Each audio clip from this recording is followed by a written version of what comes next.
qué Moisés no pudo hablar ante el faraón? 5 teorías reveladoras. Muy bienvenidos a este espacio de exploración profunda en el canal Evidencia Sud. Hoy nos adentramos en uno de los misterios más humanos y, a la vez, más divinos de las Escrituras, la voz de Moisés. Es fascinante pensar que el hombre elegido para liberar a una nación y recibir la ley en el Sinaí sentía que su propia lengua era su mayor obstáculo. Acompáñenme a desglosar las evidencias, desde los textos canónicos hasta las tradiciones más antiguas, para entender qué sucedía realmente con el habla del profeta. Comenzamos con la evidencia bíblica más directa. En el libro de Éxodo, capítulo 4, versículo 10, Moisés le dice al Señor: «¡Ay, Señor! Nunca he sido hombre de fácil palabra, porque soy tardo en el habla y torpe de lengua». La expresión hebrea utilizada aquí es kebat te y kebat lashon. Literalmente significa pesado de boca y pesado de lengua. Para los lingüistas y estudiosos del texto masorético, esto no es una metáfora de timidez, sugiere una dificultad física real. La palabra pesado en el contexto antiguo a menudo se usaba para describir algo que no funciona con fluidez, lo que ha llevado a muchos a concluir que Moisés era tartamudo o que padecía de una dislalia que le impedía pronunciar ciertos fonemas con la claridad que exigía la corte egipcia.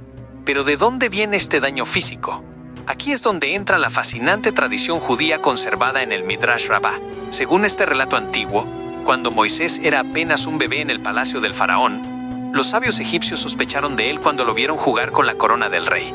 Para probar si el niño tenía intenciones reales de usurpar el trono, o si solo era un infante sin entendimiento, pusieron ante él una bandeja con oro y otra con brasas ardientes. Moisés, guiado por un ángel para salvar su vida, extendió la mano hacia las brasas, tomó una y se la llevó a la boca. Este acto le quemó la lengua, dejándole una cicatriz permanente. Esta fuente extrabíblica nos ofrece una explicación visual y traumática de por qué el libertador de Israel necesitaba a su hermano Aarón para hablar frente al faraón. Sin embargo, hay otra capa de evidencia que debemos considerar: la teoría del choque cultural y lingüístico. Moisés huyó de Egipto a los 40 años y vivió otros 40 años en el desierto de Madián. Al momento de la zarza ardiente tenía 80 años. Algunos académicos sugieren que su pesadez de lengua era en realidad la pérdida de su fluidez en el idioma egipcio.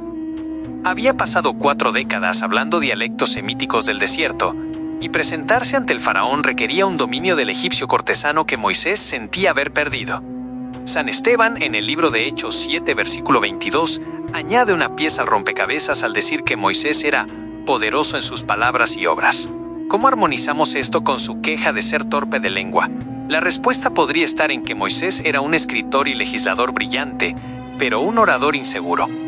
Desde la cosmovisión de la Iglesia de Jesucristo de los Santos de los Últimos Días, encontramos una luz adicional muy especial.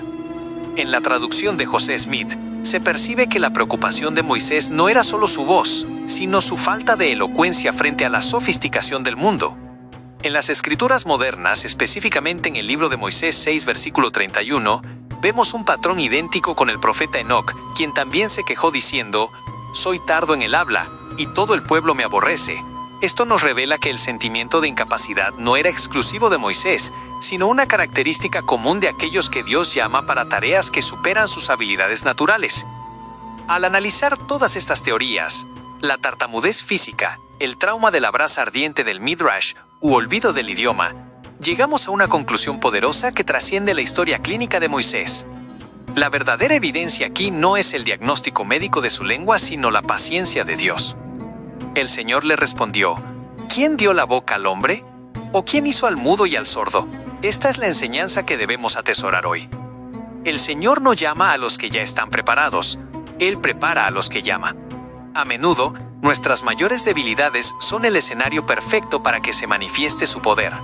Si Moisés hubiera sido un orador carismático y elocuente, la gente podría haber atribuido la liberación de Israel al magnetismo personal de su líder. Pero, al usar a un hombre que necesitaba un portavoz, quedó claro para Egipto y para Israel que la fuerza venía de lo alto. No permitas que tus limitaciones, ya sean físicas, emocionales o de conocimiento, te impidan aceptar una asignación o servir a los demás. Tu boca pesada no es un impedimento para Dios. Es, de hecho, el canal a través del cual Él puede demostrar que su gracia es suficiente. Cuando te sientas incapaz, recuerda que el Dios que creó tu boca es el mismo que pondrá las palabras en ella. Confía en Él, da el paso de fe y Él hallará la forma de que cumplas con éxito todo lo que se te ha solicitado.